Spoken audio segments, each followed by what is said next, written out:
I know you won't have a problem hearing her, but can everybody hear me okay? No. We need you louder. Okay, maybe now? Just really good at it. Yeah, we both want one? Andy. That's better. There we go. Wow, Pip, I don't think we've ever had this many people, like, Staring at us? wanting to hear what we have to say. I don't know. I'm really excited, but also like terrified. It's great. Yeah. So thank you all for being here tonight. It's awesome that this many people want to hear about our trip. I don't know. And we also want to thank the park and for Chloe specifically for asking us to be here. It's such an honor, and I remember when we were asked, we were like, we're doing this, right? So we're excited to share all about this with you guys. So our story actually starts back in,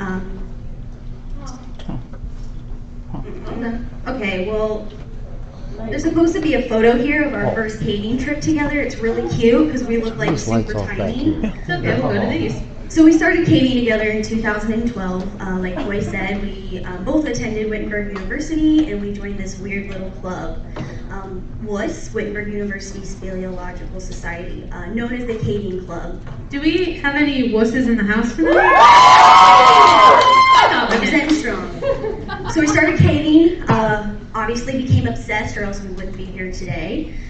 Took up leadership roles, started getting into vertical work, which took us to tag, started asking a lot of questions, really threw ourselves into the vertical aspect of caving, started just asking what could we do that was taller, higher, and deeper.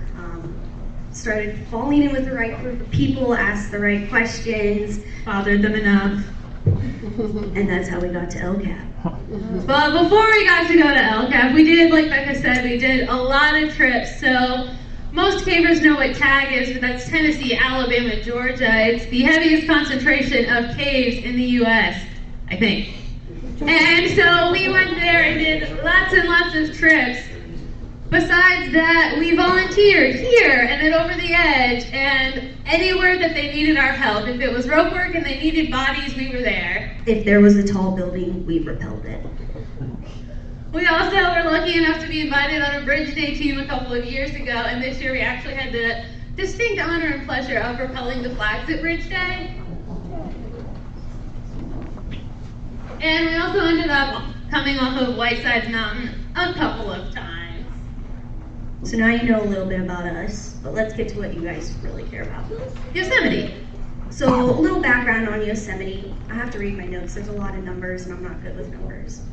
So Yosemite National Park is located in the Sierra Nevada Mountains in Central California, located in Mariposa County, California. It first became protected land in 1864, which was monumental because this was the first time that the government had set aside any sort of land specifically for preservation for the use of the public.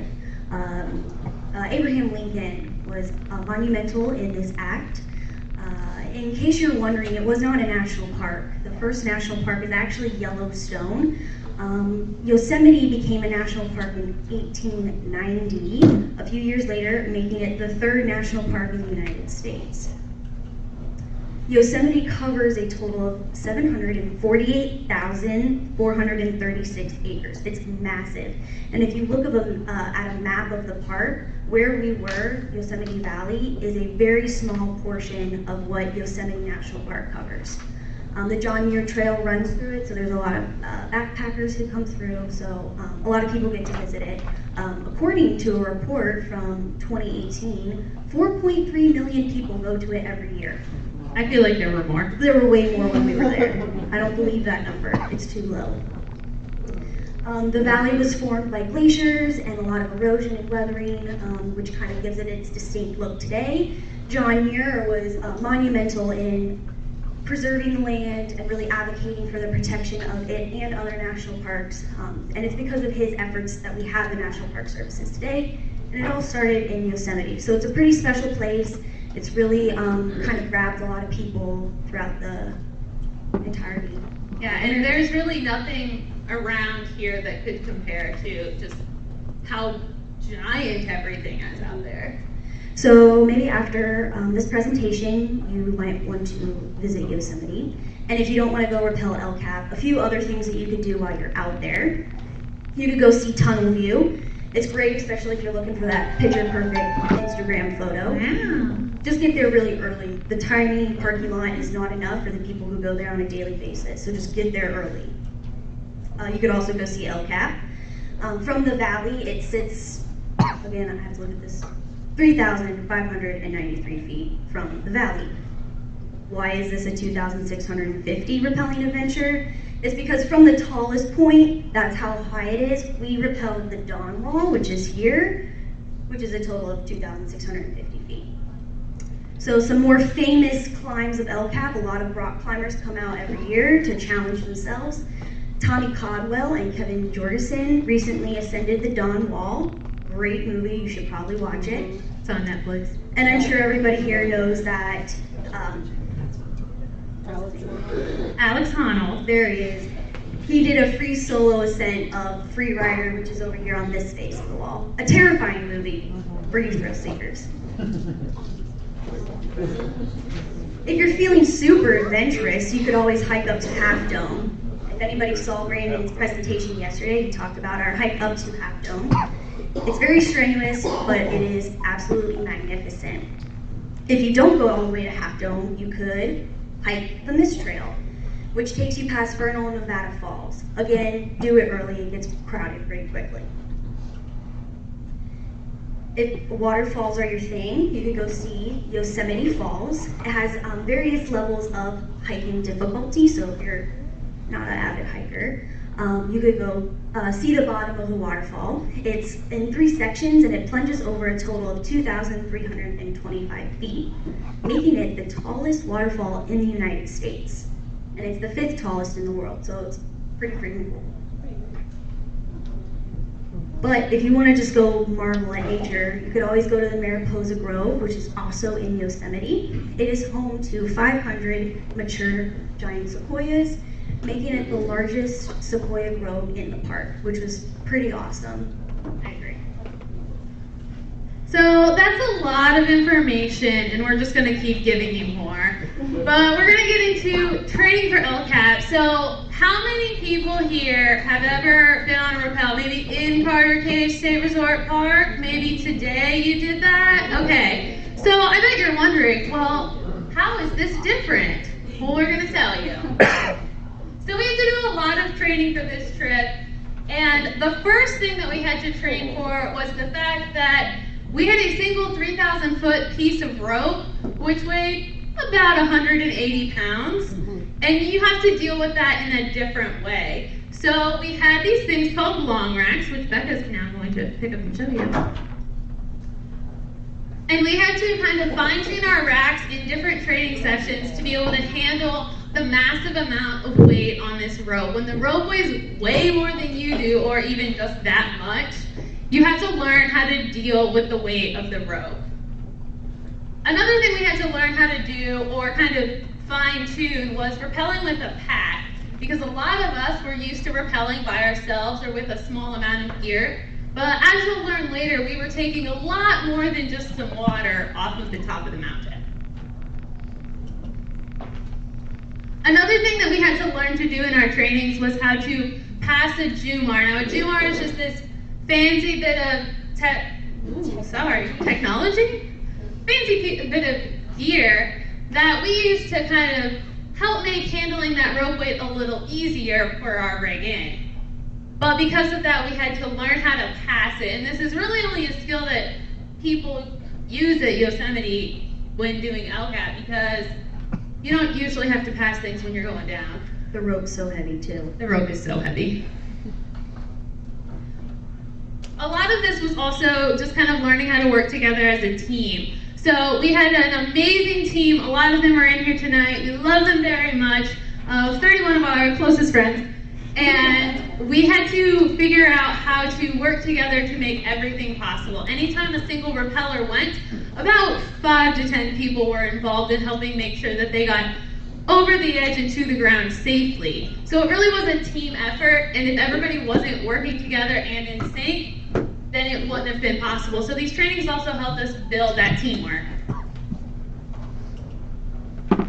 We had a lot of training sessions, including training in Greg's basement, or in Greg's garage, climbing rope, and I honestly don't know what's happening in this photo. Okay, look, I'm practicing a changeover, okay? And if I had to do it at the top, it was gonna weigh 180 pounds, and Yates is the closest thing. I guess there's that. It works, trust me. So we had trainings at Greg's garage, we had a backpacking training here at Carter, as well as lots of other trainings at Whitesides and Hocking Hills. We had official team practices just to hone our skills. Everybody that committed to going on this trip already was like a certain level of rappeller. We knew each other, we went to Bridge Day together. But these practices were to hone our specific skills that we were going to need when we were in the valley. So I kind of already touched on this, but we had to have a little bit different gear. So if you guys rappelled in the park today, you were probably on an 8. We have to use long racks because it's the only way that we can efficiently handle the weight of the rope. So we had to learn how to tune it and really work our bars, which is not something that you always have to do when you're rappelling. Everybody had a rope walker, which you can see here. And if you came to Up for Idiots today, Great event. wow, we run that. You got to see the type of equipment and energy that we had to use when using a rope walker. Every team member had to have a radio so we could communicate with the meadow, with belay, with the hall, with the hike teams. We had this giant antenna out in the valley so everybody could be in communication with each other to help keep us on the same page. And then a lot of us had to invest in backpacking equipment. Whoops. Not every caver is a backpacker, but for this trip we all had to be because we were camping on the top of a mountain overnight. So we had to find backpacking equipment, figure out how to use it, and go from there. So how did we get all that stuff out there? Well, I think you're gonna tell me. You're right, I am. So the team rented a U-Haul van about 3 weeks before we were scheduled to be out in Yosemite. Each team member was allowed to pack a bag, maybe 2, of gear as long as it weighed less than 45 pounds. That's key, less than 45 pounds. We dropped that gear off at Greg's. It got packed in the van, and 2 of the loveliest team members They're so great. drove it from Cincinnati, Ohio to Yosemite National Park. Right, I know. So once the gear was packed, they were on their way.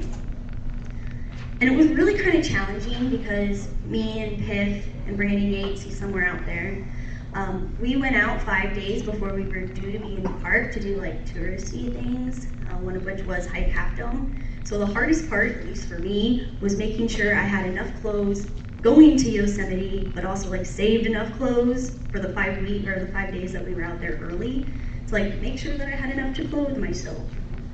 So it was just challenging, like figuring out what needed to be where, making sure I had enough at home, because everything was due 3 weeks before we actually needed to be to Yosemite. So it was a lot of packing, it was a lot of stress, made a lot of lists. So to get to Yosemite, the 3 of us traveled from Cincinnati. We flew into San Francisco on a plane. From the plane, we got on the subway, which took us to a bus station. The bus then took us to the train station, which then took us all the way into Yosemite, where we caught another bus. Well, the train took us into a city. The bus took us from the city into the park. We walked a whole bunch. And at some point, like, we also got an Uber and rented a car. We also rented bikes, covered all of our bases. We traveled any way possible, used all modes. It was great. All modes of transportation were used. Sharing is caring. So once we got into the park, the team met, and it was really the only time during the 5 days that we were scheduled that the entire team was together. We were also together for like a pizza party at the end of the week, but this was the only time the entire team was together, because after this point, We had specialized teams everywhere, and they had things that they needed to do at certain times. And really, like, we didn't see any of the other teams because we were all moving in like this giant circle around LCAP. And this team meeting was really important. This is when we went over all the safety considerations, made sure everybody was on the same page as far as logistics, where you needed to be, when. We went through the climbing and rappelling schedule to make sure we knew where to be when. And just really kind of covered our bases as far as communication and logistics. So once everybody knew what they needed to do, we then divided out the team gear. So the team gear was donated from the team members. This included backpacking tents, sleeping bags, sleeping pads, jet boils, water filters, anything that we were going to need on top was donated from the team. These items were then weighed and recorded, and then once we got to the park, the people who were on the rig team was asked to carry 12, I always say 13, but it was 12 pounds of this shared gear, plus whatever else they needed to take to the top. So we had to share the gear, which is why sharing is caring. So once the gear was divvied out, we collected our food that we were going to need for the top and the food bags. The last thing to do was take this lovely spool of rope and make it a little more manageable. So our rope was special made. It came in this giant spool. It was so big that a cleaning lady thought it was a table. So like massive. Obviously, this is not going to be easy to move. So what we did is we took 7 Army duffel bags and measured out 430-ish feet into a duffel bag so that it would be easier to get to the bottom the next day.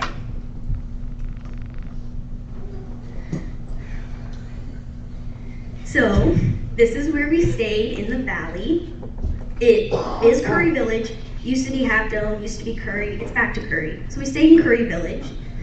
The team rented a row of these cabins that we stayed in. This was ours. It's cute. Inside of the cabin, there are 4 beds, and the beds are just like a hotel. They come with like linens and blankets and pillows, which was really nice because we didn't have to bring all that for the valley. It was already provided. We had to keep our food in these bear boxes outside that locked to prevent any animals, which meant that we couldn't have anything convenient in the cabin. Your deodorant, your toothpaste, scented tampons, anything, chapstick, could not be in the tent. It all had to go in here. It was so annoying. It was very nice to be home and like be like, oh, I could just walk into the kitchen and grab food. So everything was in here, which was annoying.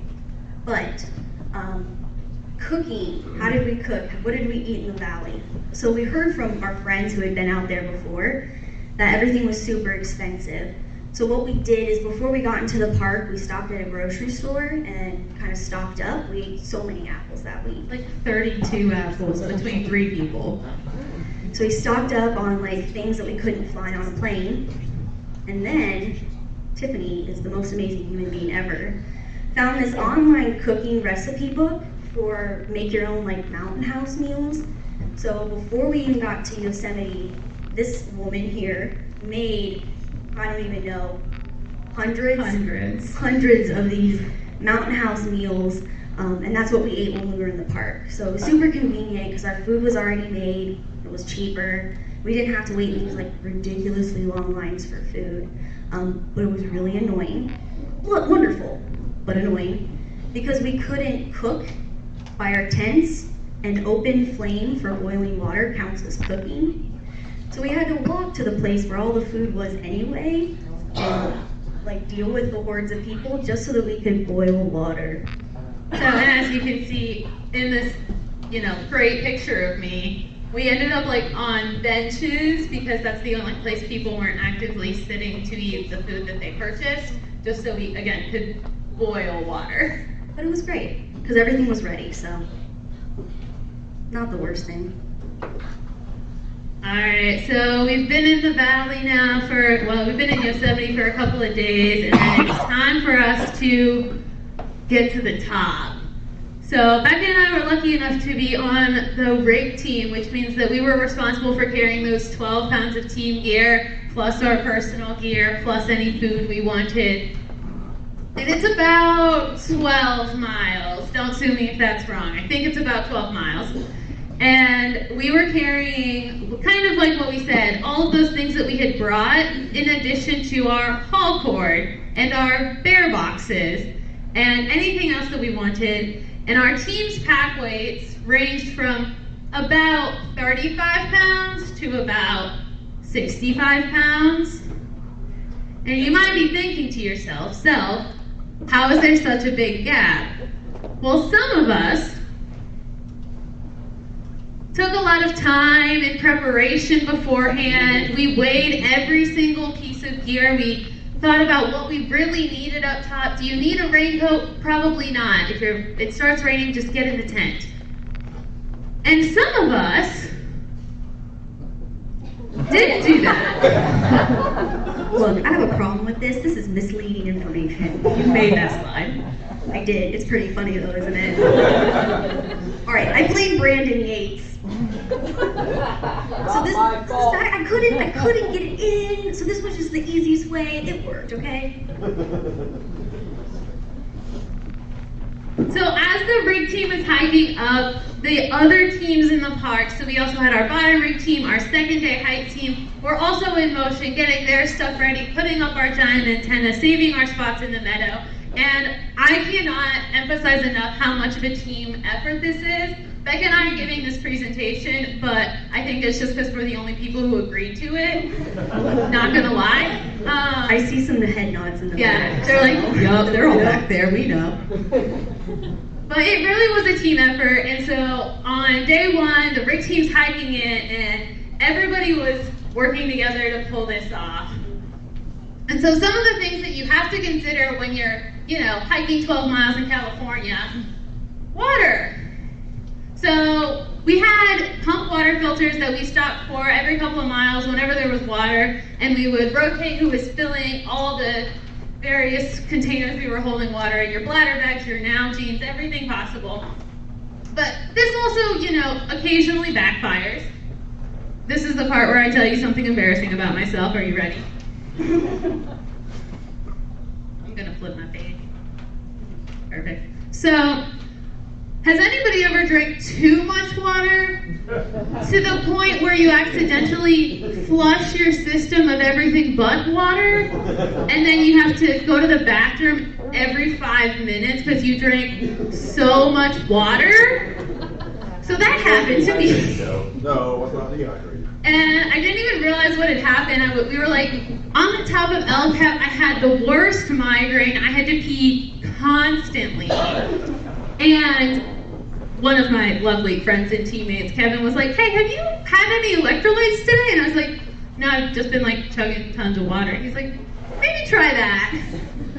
So luckily we had plenty of supplies with our team, and I was able to, be fine. But there is, the downside to thinking you're going to get dehydrated, and that is overhydrating. Too much of a good thing.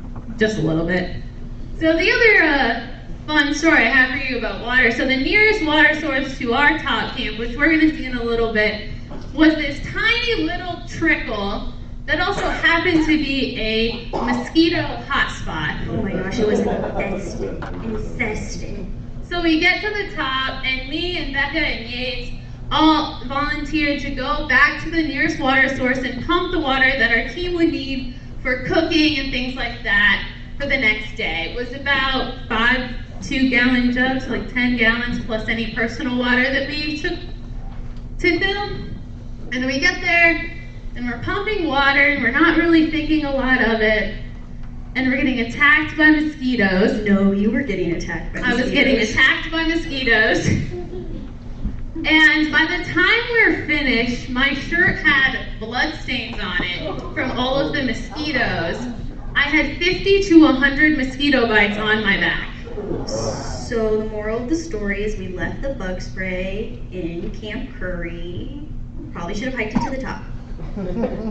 One of those things we should not have eliminated. It's okay though. It's all right. That was fine.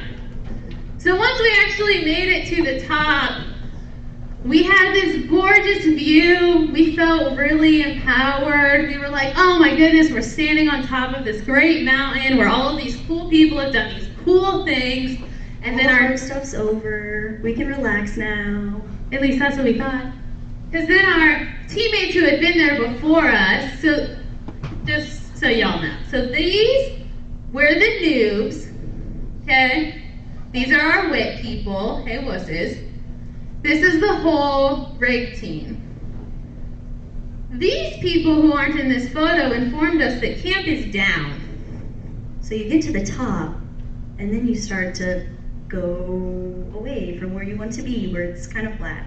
It's not really. Possibly the hardest part of the hike, in my opinion. The most frightening part of the hike. Yeah, because you are going down this like granite slab to where our camp was. Flaked, there's rubble everywhere, you're exhausted.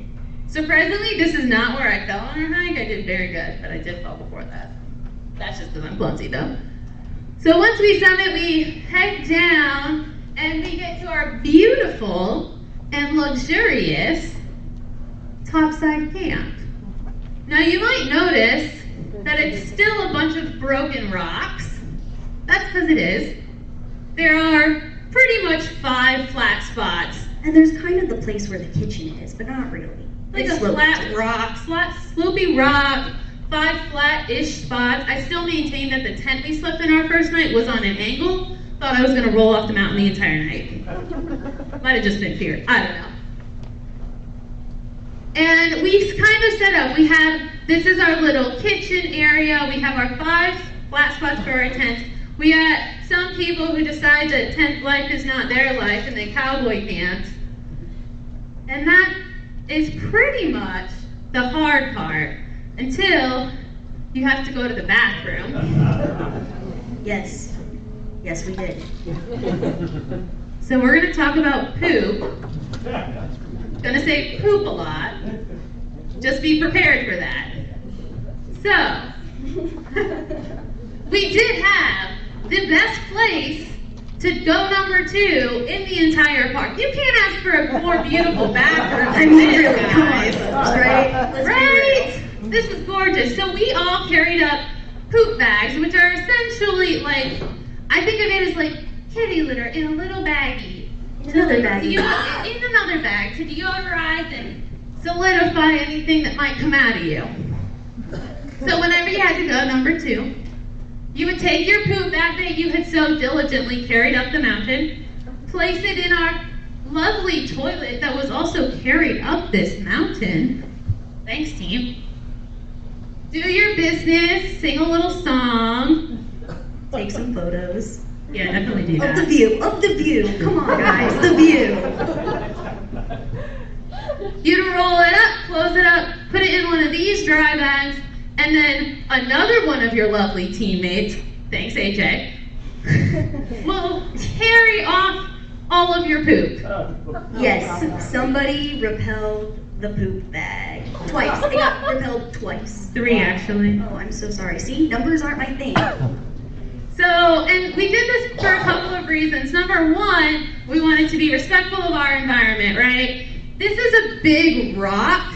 You can't dig a cat hole up there. So how do we deal with this? Poop bags. Also, it's hilarious. All right, and then if you guys know anything about Yosemite, you know there are bears. Still haven't seen one. Little salty about it.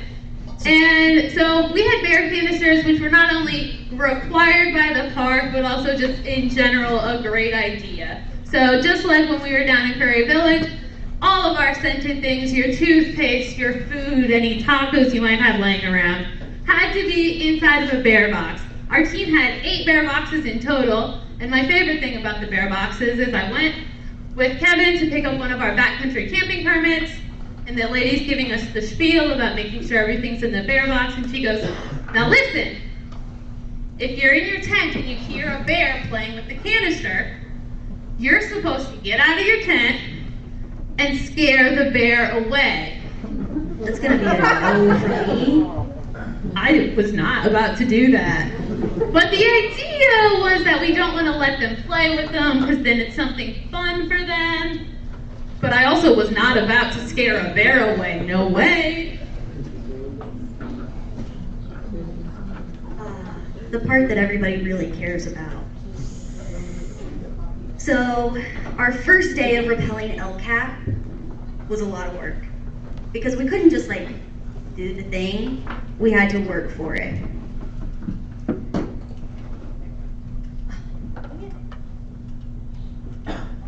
This is disappointing. There's another photo in here that apparently got lost in the download. So, there is a photo, hypothetically, of the bottom team bringing in the 7 Army duffel bags full of the rope. They carried that into the bottom because it weighs a lot and we're not carrying that to the top. So instead, we carried this haul cord. We carried 3,000 feet of this haul cord to the top of LCAP because this weighs 35 pounds instead of the 180-ish that the rappel rope weighs. So a lot easier to get to the top. So what we did is we lowered down our haul cord to the bottom. The bottom team grabbed it, tied it to our rappel line, put an entire roll of duct tape around that, wrapped that with an Army duffel bag, and then gave us the all clear to haul it to the top. And we had to wrap it so many times because let's be real, if we lose that somewhere up the wall, that's a day ruiner. No, that's not a day ruiner, that's like a week ruiner, that's like a trip, that's a 2-year ruiner. Not a good time. So once we knew for a fact that that rope was going to make it all the way to the top, we started hauling it up. So the rig team put into place our anchors, which were 2 big trees that are up there, and we started pulling the rope to the tippity top. So our rig team here, this is when we were fresh. This is fresh. We were excited, we were ready to go. We did not look like that after. So 15 people put on harnesses and 1 safety. We clipped into the haul line from our anchor over here and we started walking away from it. We hauled. When we got to the end of the haul, we unclipped and we walked back and did it all again for 45 minutes. But it's actually pretty impressive. So 15 people hauled 3,000 feet of rope in 45 minutes, and we took a really long water break. So we were moving. Obviously it gets heavier the more rope we pull up, so towards the end, we weren't really much help. We were trying our best. So once it was all up, things got tied where they needed to go. Some rope pads got set. The haul system got put into place. Our access lines got lowered, and it was pretty much time. There wasn't much else to do. Some of us were way more excited than others. Some of us, others. So this is our main line running to our main anchor point, and as you can see here, we're clipping into our access line. So to get down to where we were rappelling, which is called the diving board, which you'll see in a second, you actually had to rappel down to the rappel spot. So we're rigging into the access line so that we can make it down to the diving board.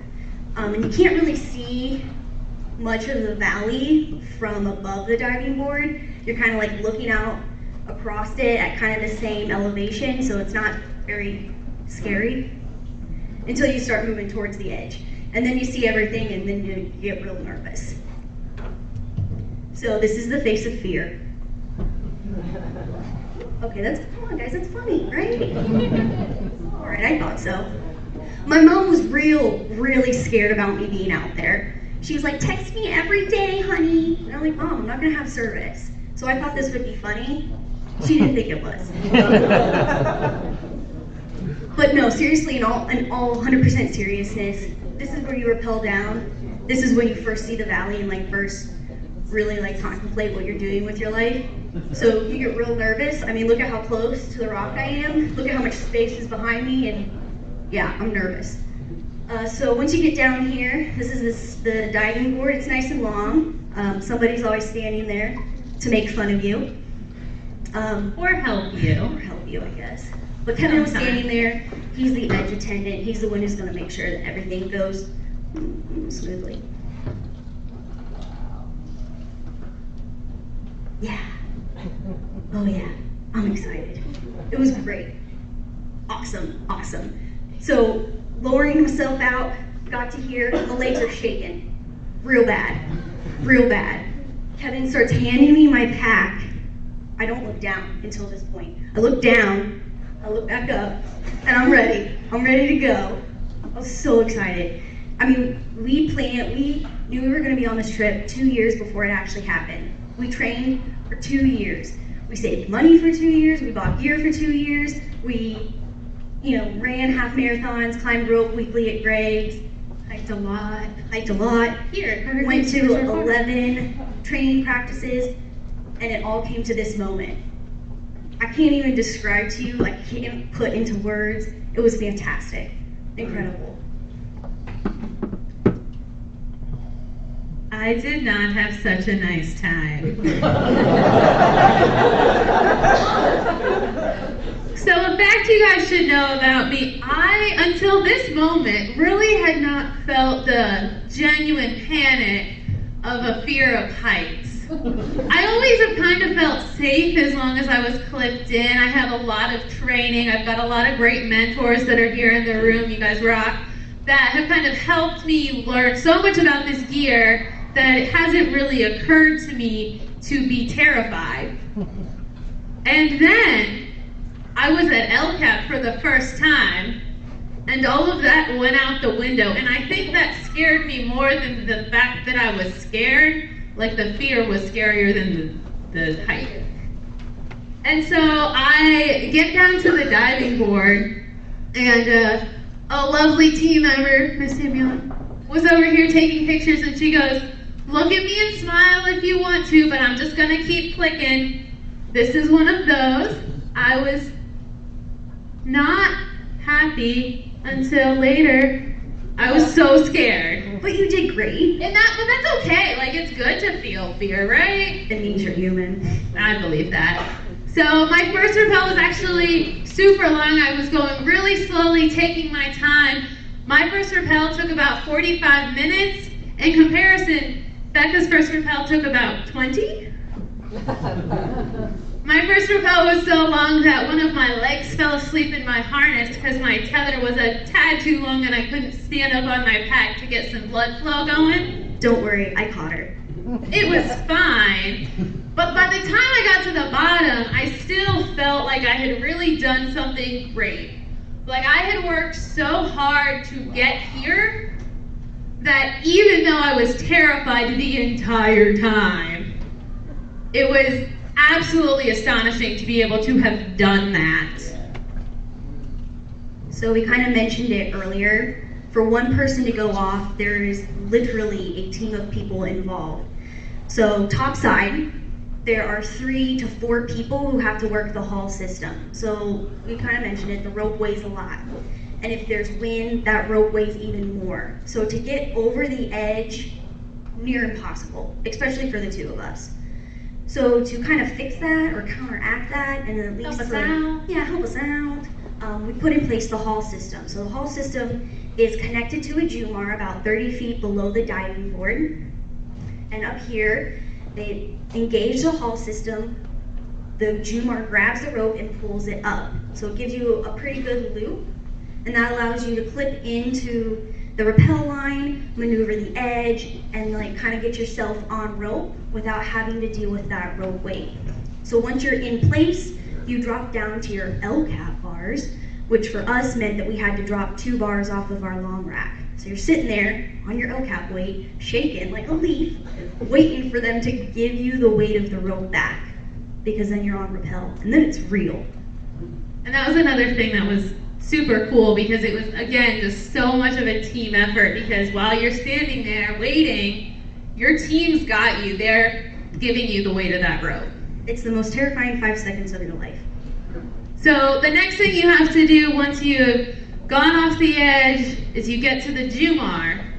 So the Jumar is this little yellow thing. Oh, I have a laser. There we go. This little yellow thing. And so first you have to rappel down to it, and it's kind of a little balancing act, because you got to make sure your pack doesn't get caught in that bell of rope she was talking about, or anything else. Once you get down to it, you have to reach beneath you, take it off the rope, and move it to above the rope. And once it's above the rope, you're going to hold on to it while you keep rappelling to reset it for the next rappeller. Which is essential. If the Dumar isn't reset properly, we can't haul enough rope, and it's going to make it a real bad time for your next teammate. So doing all of this was essential to help us rappel and to make sure that the next person had a smooth ride. Also, you have a team at the bottom who are on belay. These people are wearing harnesses, they're clipped in, they're paying attention, making sure that the rappel is going smoothly. This is essential for the rappel. I can't even stress to you enough how important this is.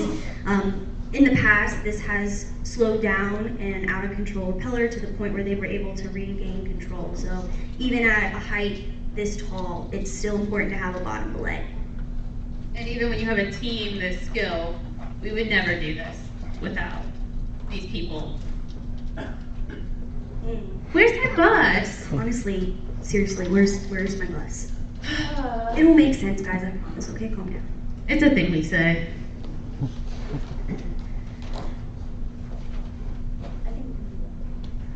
So the next day when we're out in the valley, we spent the time in our meadow. So that was kind of our command station. So that's where we had people radioing to the top and to the hikers and keeping track of everything. We had a spotting scope because there is a part of the rappel where you can't see it from the top, but you can't yet see it from the bottom. So we have people with a spotting scope watching rappellers with a radio in hand, ready to go. So there's this group of people with a U-Haul van and 2 tents set up with this giant spotting scope looking at El Cap. It's hard to see, but there's a group of people here, I promise. We literally became like a tourist attraction. It was the weirdest thing. Because like to us, we were just out there having fun, but like to other people, they were like, whoa, what are these people doing? We had at one point people cheering for our climbers on the wall because they could turn on their headlamps and the crowd below could see them and would cheer so loudly that our climbers on the wall could hear them. It was an experience. So we rested up, we went back to camp, we tried to take a nap, It didn't work. So we were second on the bill to climb that evening. So if you guys came out to Up Radiance today, you would know what we're talking about when I say climbing. We're going to say climbing a lot. I do not mean rock climbing. That's not the kind of people we are. So we were using a technique called static rope ascension, which essentially means that 3,000 feet of rope that was hanging off of El Cap was what we were attached to, and we climbed. And we just kept going all the way up 2,650 feet. Our climbing competition today, they climbed 100 feet. And it was exhausting. So we were trying to do it in 4 hours. That was our ultimate goal.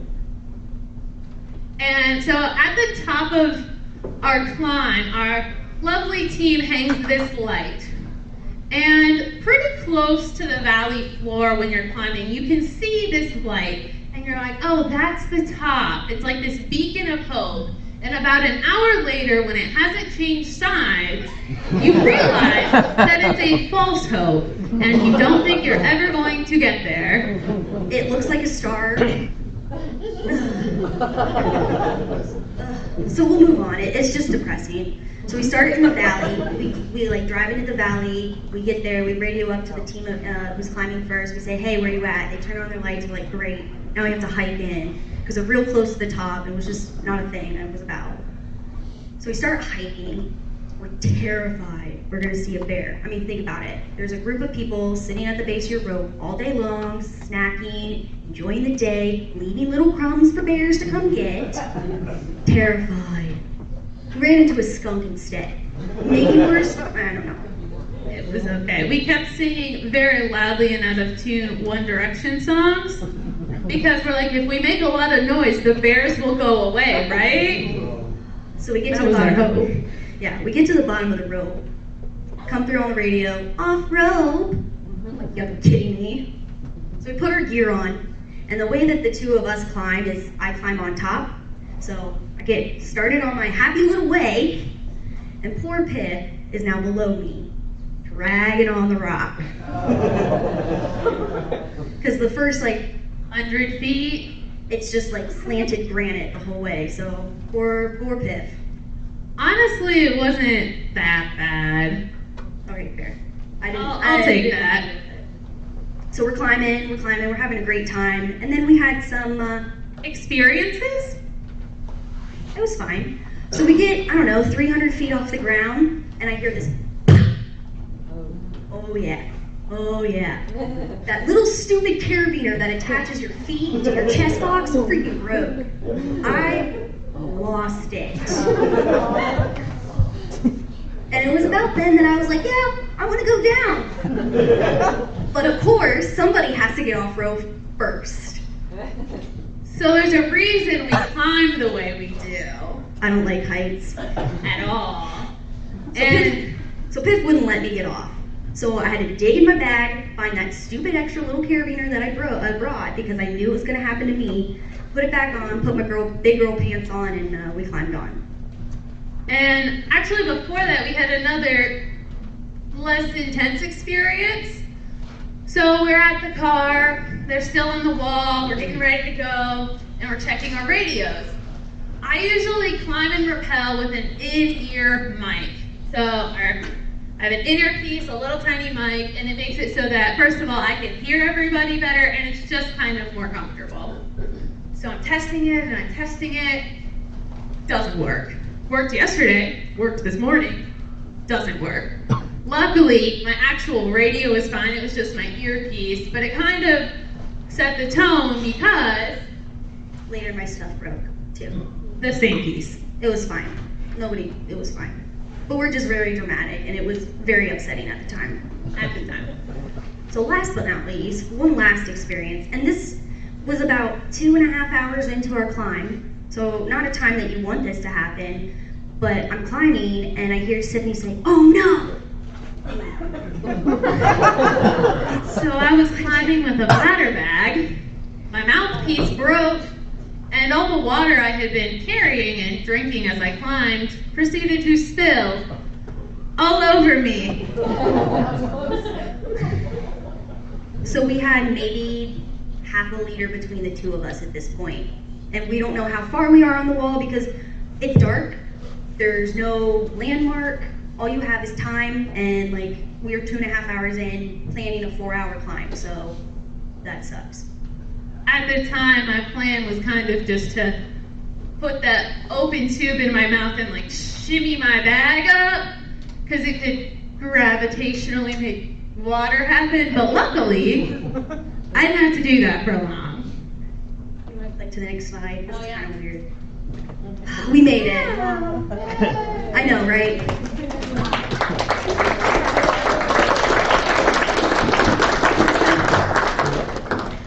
So around 2 hours, 45 minutes, we see the next group come into the valley. And it's midnight, 1 o'clock. So it's literally the only people who come into the valley. So we know it's our next team. So they come through on the radio. And they're like, "Hey guys, can you turn on your lights? We want to see where you're at." So we turn them on, and we were both terrified. We were convinced because you can't tell where you're at on the wall. We're like, they're going to tell us we need to climb faster. We're not high enough. We're not making enough progress.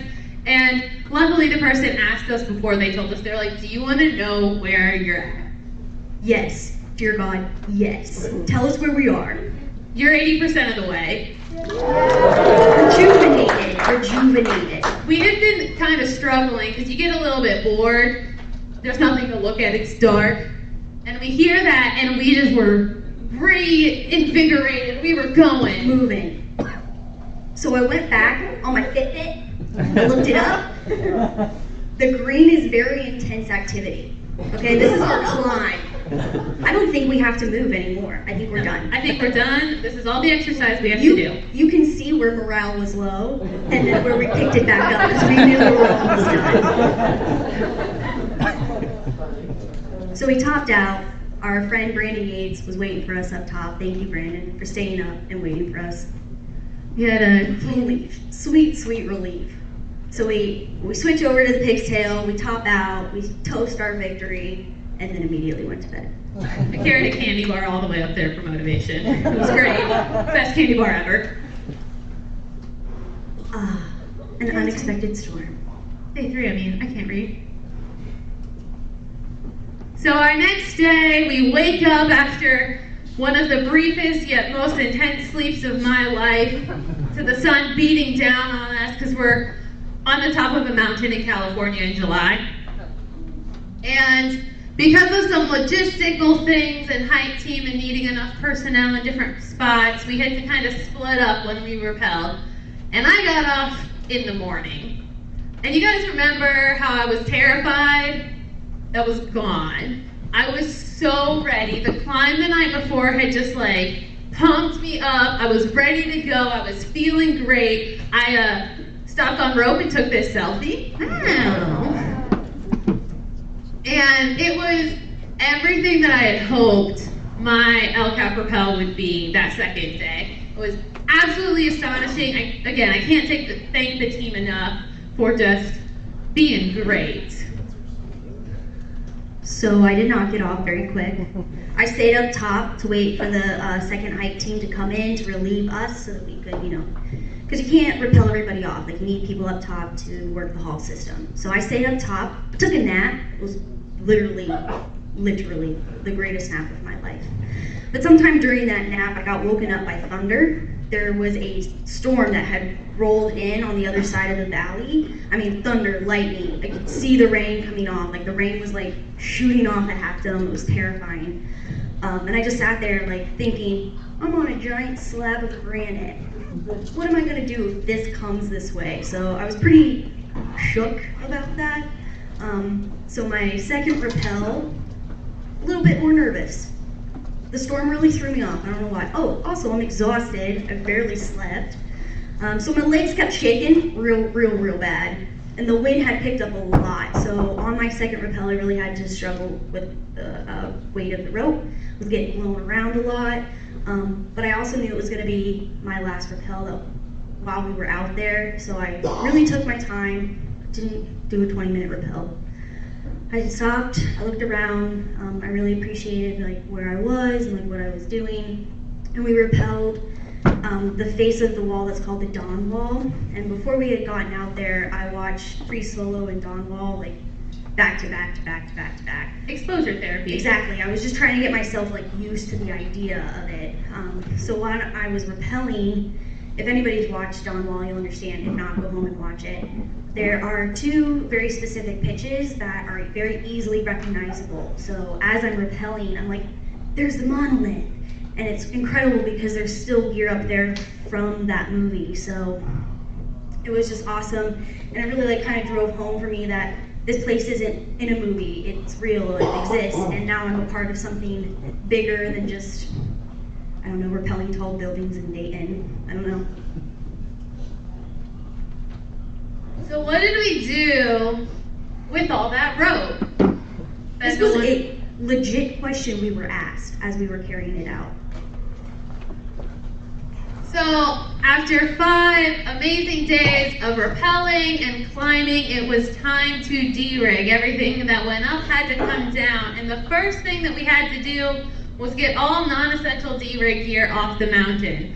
So we had rappellers carrying sleeping bags and sleeping pads and extra bear boxes and poop bags, and anything that didn't need to be up top came off in these giant bags. Sometimes they were yellow, sometimes they were army green. And so that was the first thing that happened. Everything gets rappelled off the mountain. And then from there, it's pretty much the reverse of rigging. So previously, we hauled it up, we lowered it down on the bottom rig, or the bottom D-rig. We then coiled into 10 different coils that we duct taped together and carried out. While that was happening on the ground, our very lovely D-rig hikers were D-rigging everything up top. They were carrying out anything that had been left behind, including the 35-pound haul cord, and then they hiked it out to the bottom.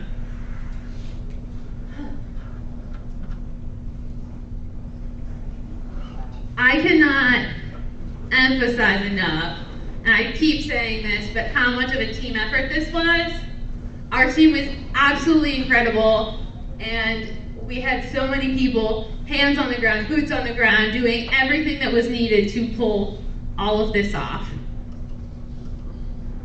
Before we leave you, we've got a couple of little plugs we're gonna throw at you. Fun tidbits. Fun little tidbits. So we really want to talk about the preservation things that we did while we were out there. Like Becca said earlier, there's about 4 million people that visit this park every year, and if every single person leaves one piece of trash, that's 4 million pieces of trash in a beautiful national park. We don't want that. So all of our trash, all of our food was carried out in some manner. It was rappelled off. Nothing was left behind. We also have already talked about our toilet, the ways that we used it to practice leave no trace. And again, that was all carried to the bottom of the valley to be properly disposed of. Another thing that we did while we were up there is clear out some very old climber caches. So if anybody reads a lot of articles, Yosemite and other national parks that are known for rock climbing have this problem where rock climbers will come in, they'll stash gear at the top for after a long climb, they won't do the climb, they won't finish the climb, and the gear stays. This means there's rotting ropes, there's old bits of food, there's a lot of plastic water bottles up there. So almost every day we were out there, we had somebody clean up something and take off trash that was not only ours, but trash we found. And that's something that we do just kind of as a thank you to the park, because we get to go out there and experience this lovely, beautiful, I mean, look at that. We want to do what we can to help preserve it. So some fun things from the trip. If you're a numbers person, obviously I'm not. We had 31 team members who did 47 rappels. We hiked 34 times to the top, and 6 people hiked down to the bottom. We got in 20 climbs over the course of 4 days, 3 days? 3 days. We rented 10 cabins at Curry Village, but we like each other a lot, so we only used 9. We used 6 backcountry permits, ordered 177 Mountain House meals, used about 30-ish poop bags. Nobody counted that. The van drove 5,444 miles round trip. We held 11 training sessions to get ready. The people who live near Cincinnati had a weekly training session at Greg and Barb's garage where we climbed a combined 53,300 feet of rope. And we ordered 12 pizzas at the end of the week because we were all pretty hungry. Some closing thoughts. So we have fun facts. I like fun facts. Fun fact number 1, the only wild animal to ever kill somebody in Yosemite National Park was a deer. Stay away from the wildlife. Don't touch. Mine's a little longer, but it's still pretty fun. So Half Dome is a very recognizable peak in the park. A lot of people want to do it. So many people want to do it that this past year they initiated a lottery system because just to try to cut down on the traffic on the trail. So a max of 350 people per day are granted permits to summit Half Dome. The cables are only open, weather permitting, between May 24th and October 15th. So if we do the math, in 2019, 50,400 people summited Half Dome. And that's cut down from years past. Just want to throw that out there. It is super illegal to base jump in any national park. It's a Class B misdemeanor with a maximum penalty of $5,000. Also maybe jail. Also they're going to take your gear. People still do it. I was asleep, and I'm so glad I was. All right, thank you for listening to us talk about ourselves. Also, we want to thank our team. We have a lot of teammates in the audience, and I'd just like to give them a round of applause because these people are awesome.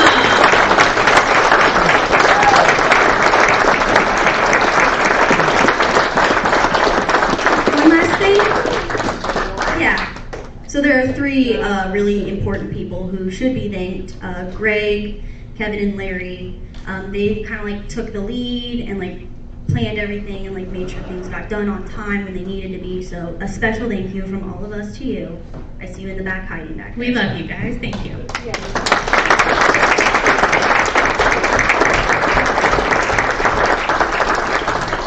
If there are no other questions, we'll just kind of hang out here for a little bit. If you just like want to come up and talk to us, I don't know. And I think it might be time for squeeze box. Squeeze box? So I'm going to give this mic to the man with the beard.